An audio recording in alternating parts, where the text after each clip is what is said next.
Yung kaya Ganda-ganda yung naman sakit niya. na Tudong-tudong itulad sa kasi atin ng ibang tao, Ay, isa pa daw. magiging dahilan para Tudong-tudong manakit ganda. din tayo. Diba?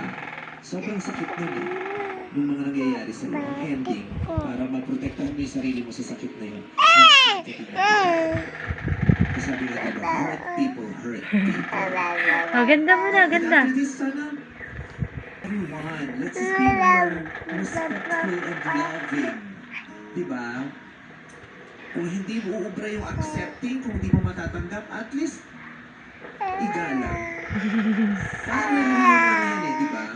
Yung relihiyon nila, iba sa relihiyon mo. Pero bakit iginagalang niyo ang isa't isa kahit magkaiba kayo ng relihiyon?